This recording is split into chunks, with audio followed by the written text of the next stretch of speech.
Permalukan citra TNI, Panglima Kodam usut prajurit yang bantu Rahel V-nya kabur dari karantina.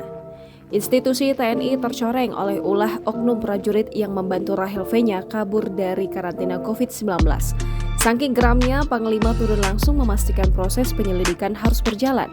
Panglima Kodam Jaya, Majen TNI Mulyo Aji turun tangan mengurus kasus selebgram Rahel V-nya yang kabur saat menjalani karantina di Wisma Atlet Pademangan, Kemayoran, Jakarta Pusat. Majen Mulyo Aji meminta agar oknum TNI FS yang diduga membantu Rahel kabur segera diselidiki.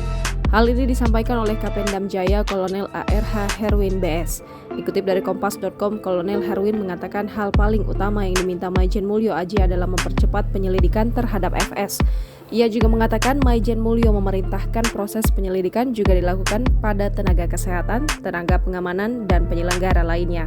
Aksi FS terungkap saat Kolonel Herwin melakukan pengusutan. Berdasarkan hasil pengusutan, ia mendapati adanya tindakan non-prosedural yang dilakukan FS.